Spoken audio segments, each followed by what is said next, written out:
Selamat malam pemirsa Paga TV, kembali lagi dengan saya Tutut Mardiati. Masih bersama saya dalam acara Malang Retro, pameran ekonomi kreatif dan UMKM yang diselenggarakan pada tanggal 29 sampai 31 Desember 2021 di Plaza Sarinah Kota Malang.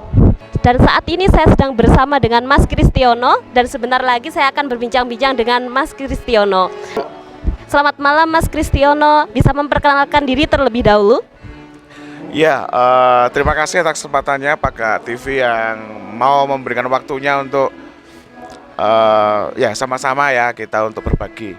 Ya, sama nama diri saya, nama saya Kristiono. Saya seorang coffeepreneur. Jadi coffeepreneur itu ya seorang wirausaha atau pebisnis yang memang fokus di dunia perkopian, kira-kira seperti itu. Nah, ini ada beberapa produk yang bisa dilihat. Ini ada kami punya khusus untuk roasting kopi dampit untuk level medium, dan ini medium to dark. Nah, kira-kira nanti akan saya jelaskan di obrolan kita ya, kira-kira ya. Ini cuma untuk perkenalan dulu, silakan. Baik, terima kasih Mas Kristiono. Untuk selanjutnya bisa dijelaskan mengenai produk-produk ini dan bisa diperkenalkan dari jenis-jenis produk kopi ini apa saja? Oke. Dan sekaligus mereknya. Iya. Sebenarnya karena basic saya coffeepreneur, saya sebenarnya lebih banyak menolong para wirausaha yang tertarik di dunia perkopian. Tapi kan kalau saya cuma menjelaskan tanpa ada contoh yang kurang asik ya toh. Nah, berikutnya kita ada salah satu produk dari coffeepreneur itu adalah kopi jadul. Kenapa disebut kopi jadul? Karena kopi ini hampir hampir sirna kali ya, punah. Nah, ini kopi jadul ini coba kita perkenalkan lagi, kopi yang dulu pernah menjadi tren kira-kira ya di antara Mbah Buyut saya kali ya, karena kopi masuk Malang kan sekitar awal abad 19. Nah, kopi jadul yang menarik ini adalah kopi ini sebenarnya kopi kesehatan. Kok bisa ya? Karena manfaatnya bisa menyembuhkan asam lambung. Loh, kok bisa? Karena aneh, sebenarnya kopi kan bikin asam lambung malah naik. Nah, kenapa?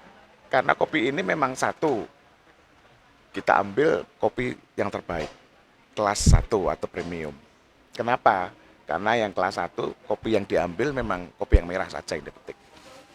Sehingga sebenarnya dikonsumsi untuk teman-teman kita yang sedang tidak masalah.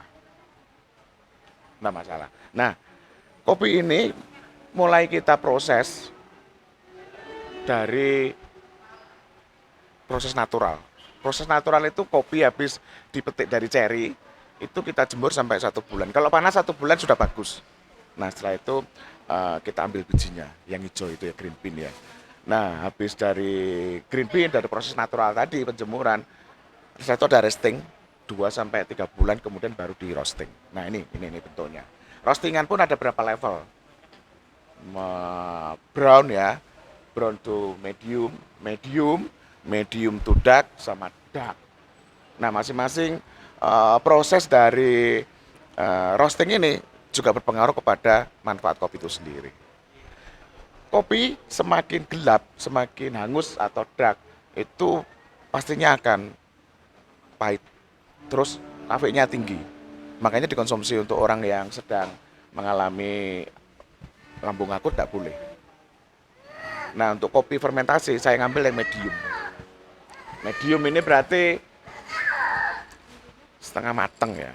Tapi sudah matang nih, kayak gini bentuknya coklat tapi tidak berminyak. Sedangkan kalau medium to dark berminyak ini, keluar minyaknya.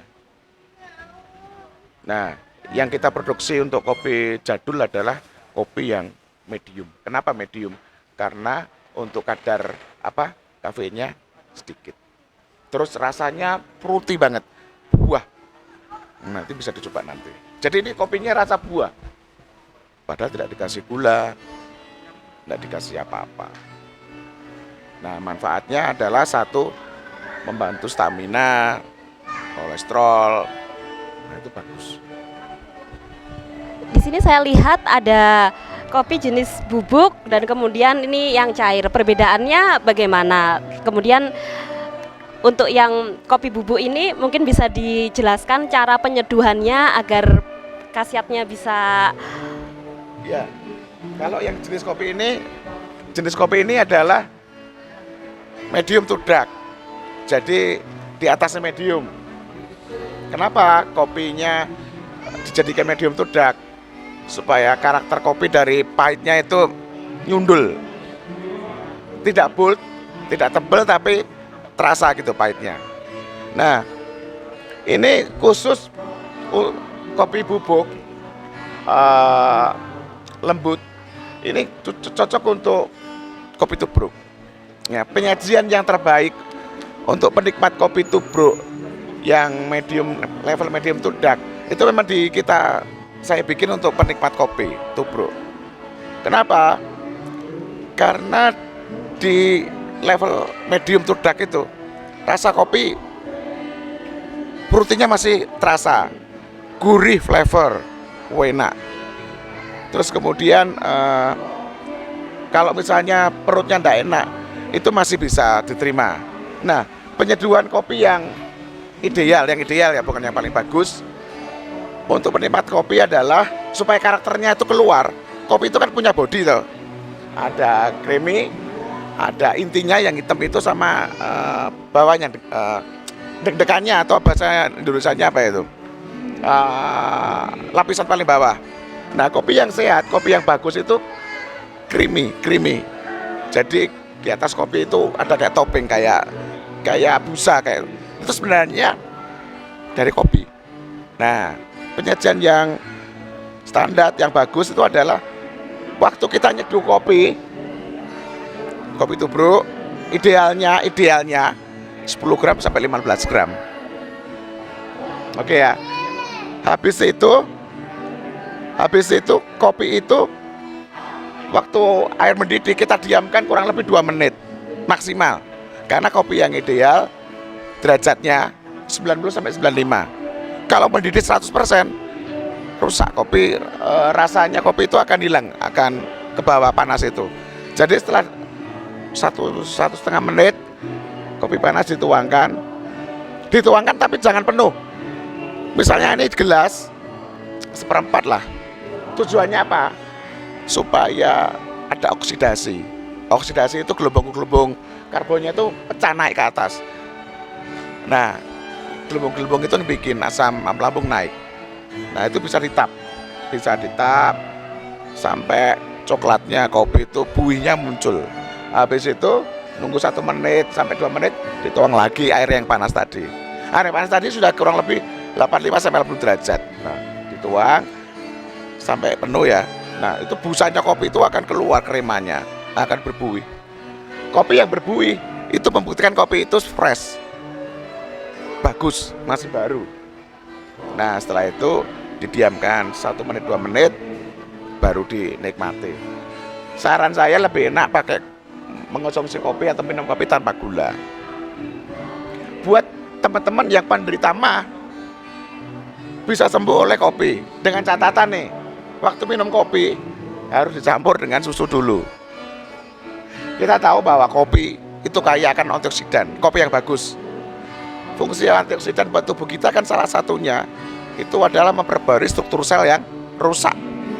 Nah, waktu asam lambung kita itu kumat dan lain-lain itu kan perut kita kan lapisannya kan luka tuh. Nah, waktu kita konsumsi kopi dicampur susu itu sebenarnya sudah masuk fase terapi pertama. Jadi kopi dibikin latte. Latte itu kopi rasa susu. Setelah 1 minggu, 3-4 hari nyaman, boleh dinaikkan pakai cappuccino. Kalau cappuccino susu rasa kopi. Kalau tadi latte single shot. Kopi itu bisa perbandingan kopi misalnya 15 gram ya. Airnya 30 gram 1/2. Itu single shot. Jadi kopinya saya latte biasanya susu bisa 100 ml sampai 150 ml untuk campuran latte. Nah, kalau cappuccino double shot. Jadi kopinya, esennya kita gandakan. Kan tadi 15 mili, kita jadikan 30 mili. Airnya tetap. Airnya tetap. 1:1 toh. Jadi 30 mili jadinya 30 gram jadi 30 mili. Nah, itu untuk bikin cappuccino. Bisa dijelaskan manfaatnya minum kopi tanpa gula tadi? Satu, nyembuhin asam lambung. Menyembuhkan dengan catatan dicampur dengan kopi. Dicampur dengan susu. Kalau itu sudah nyaman, baru dia bisa konsumsi kopi tubruk. Karena kan sudah diterapi toh, selama kurang 2 minggu itu. Dan fungsi dari antioksidan tadi sudah memperbaiki lambung yang luka itu. Nah, kenapa kopi tanpa gula? Sebenarnya biasa aja kan kebiasaannya. Tapi kenapa dinasihatkan pakai gula? Karena sehat. Karena kan tidak ada buat penderita apa? Kencing manis atau gula ya. Nah, itu disarankan untuk minum kopi tanpa gula. Dan kopi juga buat diet. Kopi juga karena antioksidan, dia pasti kan ngerawat apa? Kulit toh. Sama mencegah penyakit tremor itu loh. Nah, itu fungsi kalau kita minum kopi tanpa gula. Ini sangat bermanfaat sekali sebenarnya. Mengkonsumsi kopi itu asalkan dikonsumsi secara benar begitu. Iya, dan pemilihan kopi juga. Jangan coba-coba teman-teman yang kena asam lambung konsumsi yang medium to dark atau dark. Karena kan tadi kan kopi semakin pahit kafeinnya tinggi tuh. Jadi saya sarankan untuk konsumsi kopi yang medium, yang fresh. Jangan beli kopi saset itu, jangan. Saran saya seperti itu. Untuk promosi dari kopi jadul ini seperti apa agar konsumen lebih mengenal dari kopi jadul ini, lalu pemasarannya melalui apa saja? Ya, sebenarnya kan saya ada kafe. Tapi salah satunya kayak sekarang ini saya ikut pameran supaya kopi ini bisa dikenal. Kopi ini kan tadi ada berapa saya kasih tester juga. Terus manfaatnya apa? Jadi yang saya lakukan untuk pemasaran sementara ini masih offline ikut pameran. Saya belum ke online. Produksi dari kopi jadul ini diproduksi sendiri, memakai dan menggunakan alat yang dimiliki sendiri atau diproduksi? Untuk brewing kami ada mesin espresso untuk brewing. Tetapi kalau untuk yang lain-lain kita masih menggunakan manual. Terus untuk roasting saya memakai jasa teman saya. Jadi pakai mesin perobat. Mesin perobat itu bisa memaksimalkan karakter kopi. Perobat. Jadi makanya saya berani kopi saya cukup unggul ya, cukup unggul. Harga dari kopi jadul ini berapa saja? Bisa dijelaskan? Ya. Kopi bubuknya berapa, kemudian yang dari botol kemasan? Ya, kalau untuk yang kita mulai dari bubuk atau bahan ya, yang roasted bean sama yang bubuk harga 1 kilo 95.000. Yang bubuk juga sama, jadi tetap sama harganya ya, walaupun pakai biji juga. Kalau yang ini 250 mili, ini harganya 20.000. Sudah jadi produk turunan kopi. Ya. Untuk yang bubuk, ini bisa dipakai berapa kali penyeduhan kira-kira? Ini kan saya bikin 250 gram. Idealnya orang minum kopi 1 hari maksimal 3. Nah, untuk penikmat kopi idealnya 10-15 gram. Nah, kalau ini 250 gram ya, dengan konsumsi 1 hari misalnya 30 gram, paling enggak 7-8 hari sudah habis. Sehari 2 kali. 7-8 hari habis. Jadi sekitar kira-kira 7-8 hari ya untuk habis. Kadang-kadang kan dia bisa minum 3 kali ya. Idealnya memang 3 kali, cuma kadang orang 2. Tapi kalau udah suka sama kopinya bisa 3 kali, pagi, nanti sore, terus atau siang, terus nanti malam. Yang terakhir untuk pemirsa, mungkin bisa diinfokan bagaimana jika ada konsumen atau pemirsa yang ingin memesan dari kopi jadul ini. Iya, sebenarnya mudah. Jadi pertama bisa kita ada WA ya, 081 918 365290. Jadi itu untuk WA-nya kita, antingnya. Terus atau bisa datang di tempat kita di Kelayatan Gang 2 nomor 2. Jadi nanti bisa datang atau bisa pesan juga via WA, nanti kita kirim lewat Grab atau lewat semacam jasa pengiriman ya, seperti itu. Yang sudah seperti itu. Atau kalau mendesak juga bisa, saya bisa kirim sendiri atau pakai teman biasanya. Baik, sekian wawancara saya dengan Mas Kristiono malam ini langsung dari Plaza Sarinah. Saya Tutut Mardiati, saya akhiri. Pagak TV, pancen api, nggak atik komen. Assalamualaikum warahmatullahi wabarakatuh.